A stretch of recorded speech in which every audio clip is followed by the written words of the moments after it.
Today we're going to learn about radians. Radians is another way of measuring an angle. You may have seen it in your calculator when you reset it, like in the mode. When you press mode, your calculator can be in radians or degrees. So radians is another way of measuring angles. The degrees system was based on an old Babylonian system. Okay, and that's what we basically do is the degree system. But today we're going to talk about radians, and you deal with radians more in pre-calculus and calculus. We just do a little bit with it. So a radian measures an angle based on its relationship to the length of the radius.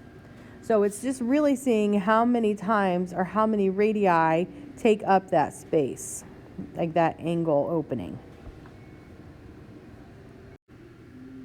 I want to make a connection for you where circumference and radians and degrees, how that all comes together. And then what we're going to really focus on is converting from radians to degrees and degrees back to radians. So if I want to take the formula for circumference, which is 2 pi r, and if I want to solve it for the radius, which is what our radians are based on, I divide both sides by 2 pi. So I know my radius is equal to circumference divided by 2 pi. Well, think about circumference of my circle. So of my circle, all the degrees all the way around my circle is a total of 360 degrees. My arc measures, right? So that's 360 divided by 2 pi. So this is where we start comparing our degrees to radians. All right, so 360 degrees would be equivalent then to 2 pi radians. If I divide both sides by 2, then pi radians is equivalent to 100 degrees. So what we're saying here is, here's my diameter, right? We know that our arc, if we measure in degrees, this arc here is 180 degrees. We're also saying that that would be equivalent to pi radians or radiuses. So pi times whatever the length of our radius is. Now, this is going to be key when we start converting. And what we're going to do is we're going to convert from degrees to radians and back by using unit analysis. So let's think, if we have 30 degrees, when you're talking about unit analysis, since the degrees on the left-hand side is in the numerator, I need degrees to be in the denominator on the right-hand side when I multiply my fractions. So I'm always going to use pi and 180. I just got to figure out which one's going to be in the numerator, which one's going to be the denominator. Because I'm trying to cancel out degrees, okay, my degrees would be in the denominator, and I'd end up with 30 pi over 180 radians. Okay, and I can simplify that, right? My zeros will cancel. That ends up being pi over 6 radians.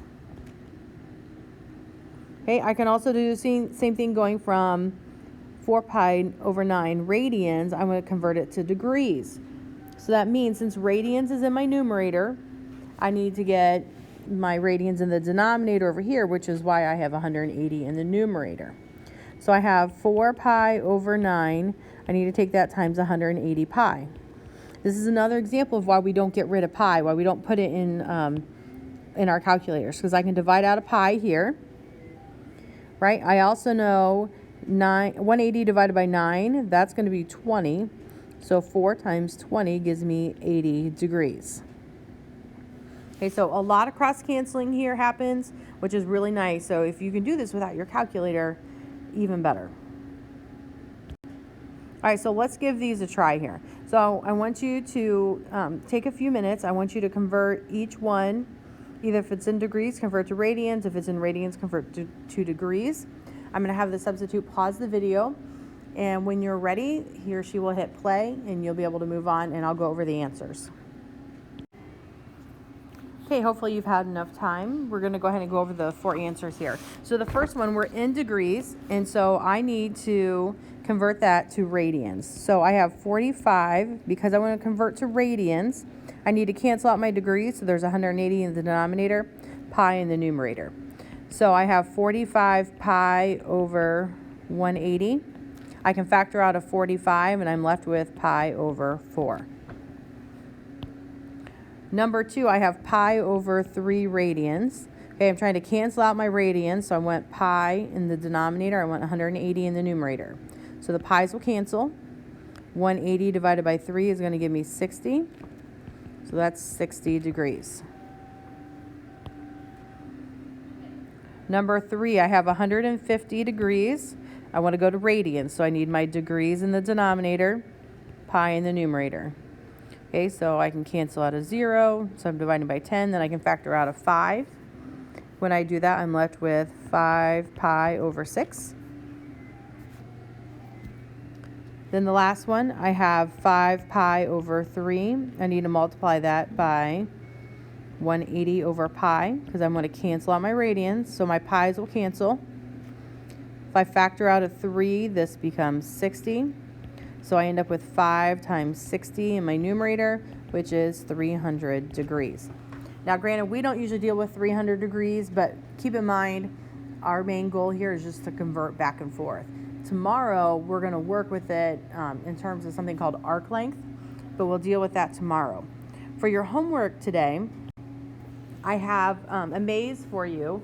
The maze, on one side, you're going from degrees to radians. The other side, you're going back from radians to degrees.